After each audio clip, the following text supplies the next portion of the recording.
तो hi guys, नमस्कार, आदाब, सत श्री अकाल। मैं आपका दोस्त राहुल मिश्रा एक बार फिर से आपका स्वागत करता हूं अपने इस यूट्यूब चैनल कॉमन एजुकेशन में। तो फ्रेंड्स, इससे मैं आप लोगों के सामने प्रेजेंट कर रहा हूं जीएस फॉर ऑल एग्जाम का सेक्शन 4, जो कि आपके आने वाले किसी भी वनडे कम्पिटिटिव एग्जाम, चाहे आपका एसएससी का कोई भी एग्ज़ाम हो, रेलवे का कोई भी एग्ज़ाम हो, डिफेंस का कोई भी एग्ज़ाम हो, उन सब एग्ज़ाम्स के लिए यह सेशन काफ़ी इंपॉर्टेंट रखने वाला है। आपके एग्ज़ाम में यहाँ से डायरेक्ट क्वेश्चन देखने को मिल सकते हैं, तो आप पूरा सेशन बहुत ध्यान से देखिएगा। और अगर आपको सेशन पसंद आए तो वीडियो को लाइक, चैनल को सब्सक्राइब और वीडियो को एक शेयर जरूर कर दीजिएगा। तो चलिए फ्रेंड्स, स्टार्ट करते हैं जीएस सेट 4 को। तो कल मैंने आपको 20 नंबर प्रश्न तक करा दिया था। आज स्टार्ट करते हैं 21 नंबर प्रश्न से। 21 नंबर प्रश्न है कि जीवों में पाए जाने वाले रोगों का अध्ययन क्या कहलाता है। तो जीवों में पाए जाने वाले रोगों का अध्ययन कहलाता है आपका पैथोलॉजी कहलाता है। क्या कहलाता है? पैथोलॉजी कहलाता है।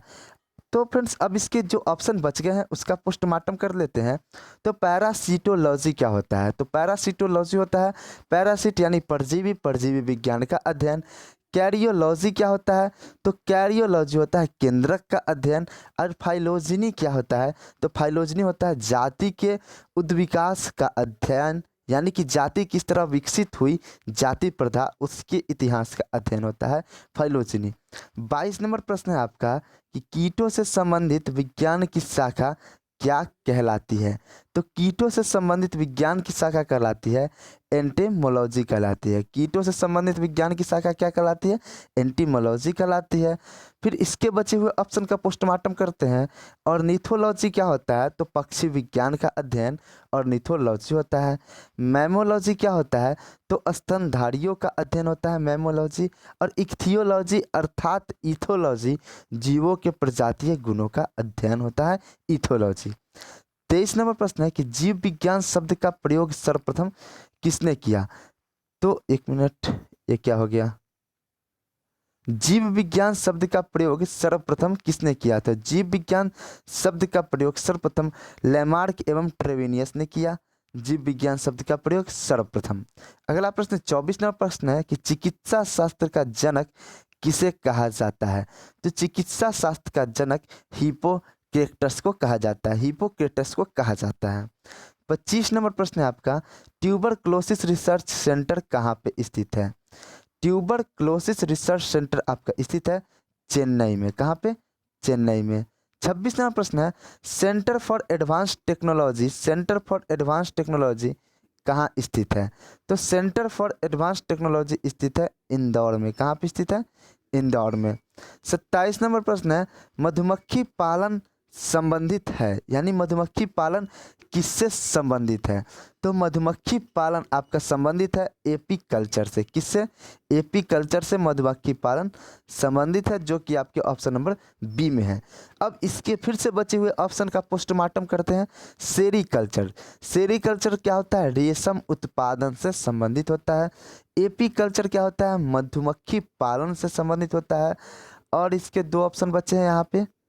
हर्टिकल्चर, हर्टिकल्चर, हर्टिकल्चर क्या होता है? पुष्प, फूलों और पौधों के अध्ययन से संबंधित होता है। फिर आपका एक है एकोस्टिक्स, एकोस्टिक्स होता है ध्वनि विज्ञान से संबंधित होता है। 28 नंबर प्रश्न है, भूकंपों का अध्ययन क्या कहलाता है। तो भूकंपों का जो आपका अध्ययन होता है वह कहलाता है सिस्मोलॉजी। सिस्मोलॉजी कहलाता है भूकंपों का अध्ययन। और सिस्मोग्राफ से भूकंप की तीव्रता मापी जाती है। और एंटीमोलॉजी क्या होता है? तो एंटीमोलॉजी होता है आपका कीट पतंगों का अध्ययन, कीटों का अध्ययन, जो कि पिछले क्वेश्चन में मैंने कराया था। फिर एपिक ग्राफ क्या होता है? एपिक ग्राफ आपका शिलालेखों का अध्ययन होता है। जो प्राचीन इतिहास में शिलालेख मिलते थे उसी के अध्ययन को एपिक ग्राफ कहते हैं। 29 नंबर प्रश्न है, आधुनिक वनस्पति विज्ञान का जनक किसे कहा जाता है। तो आधुनिक वनस्पति विज्ञान का जनक लिनियस को कहा जाता है। 30 नंबर प्रश्न है, जंतु विज्ञान का जनक किसे कहा जाता है। तो जंतु विज्ञान का जनक अरस्तु को कहा जाता है। Right answer option number A. 31 number प्रश्न है, ट्रेडमिल टेस्ट कौन सी चिकित्सा से संबंधित है। तो ट्रेडमिल टेस्ट आपकी गुर्दा की चिकित्सा से संबंधित है। 32 नंबर प्रश्न है, होमोसेपियंस किसका वैज्ञानिक नाम है। तो होमोसेपियंस मनुष्य का वैज्ञानिक नाम है।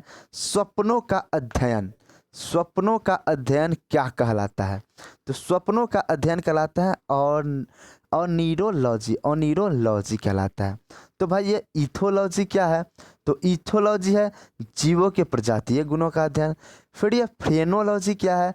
तो फ्रेनोलॉजी है खोपड़ी का अध्ययन यानी मानव के दिमाग का अध्ययन। तो क्रोमोटोलॉजी क्या है? तो क्रोमोटोलॉजी है फूलों के रंगों का अध्ययन, क्रोमोटोलॉजी कहलाता है। 34 नंबर प्रश्न है केंद्रीय वनस्पति अनुसंधान संस्थान कहाँ पे स्थित है?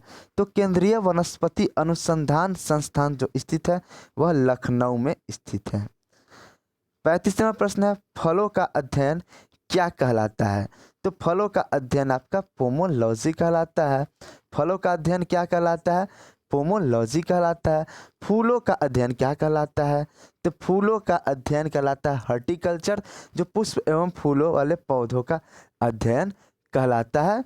तो फूलों के रंगों का अध्ययन क्या कहलाता है?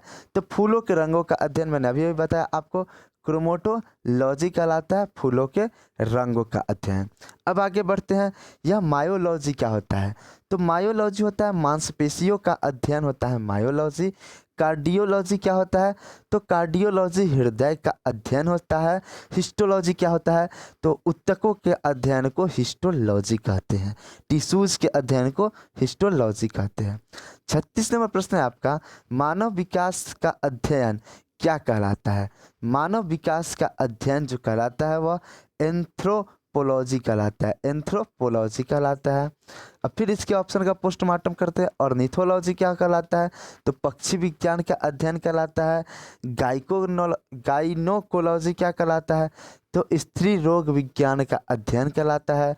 एस्ट्रोनॉमी क्या कहलाता है? तो खगोलीय पिंडों का अध्ययन एस्ट्रोनॉमी कहलाता है। ऑस्टियोलॉजी किसका अध्ययन कहलाता है? 37 नंबर प्रश्न आपका है ऑस्टियोलॉजी किसका अध्ययन कहलाता है?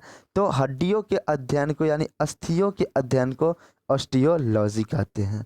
38 नंबर प्रश्न है आपका केंद्रीय औषधि अनुसंधान संस्थान कहाँ पे अवस्थित है? तो केंद्रीय औषधि अनुसंधान संस्थान आपका लखनऊ में अवस्थित है। 39 नंबर प्रश्न है कि केंद्रीय चावल अनुसंधान संस्थान कहाँ पे स्थित है? तो केंद्रीय चावल अनुसंधान संस्थान कटक में स्थित है।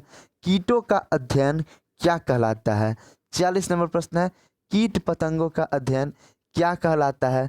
तो आपका कीट पतंगों का अध्ययन मैंने आपको बता रखा है पीछे भी, एंटीमोलॉजी कहलाता है, एंटीमोलॉजी कीट पतंगों का अध्ययन कहलाता है। तो इक्थियोलॉजी क्या कहलाता है? तो इक्थियोलॉजी मछलियों का अध्ययन कहलाता है। डेंड्रोलॉजी क्या कहलाता है? तो वृक्षों एवं झाड़ियों का अध्ययन डेंड्रोलॉजी कहलाता है। सौरोलॉजी क्या कहलाता है? तो रुधिर सीरम का अध्ययन सौरोलॉजी कहलाता है। तो फ्रेंड्स इस तरह से आपका सेट नंबर 4 भी कंप्लीट हुआ। हर सेट में मैंने 20-20 प्रश्न कराए हैं। अगर आपने पिछली सेट्स को नहीं देखा है तो उसका लिंक आपको डिस्क्रिप्शन बॉक्स में मिल जाएगा, वहाँ से जाकर आप उन सब सेट्स को देख सकते हैं। तो फ्रेंड्स मिलते हैं फिर अपने नेक्स्ट वीडियो में, तब तक के लिए जय हिंद, जय भारत, वंदे मातरम।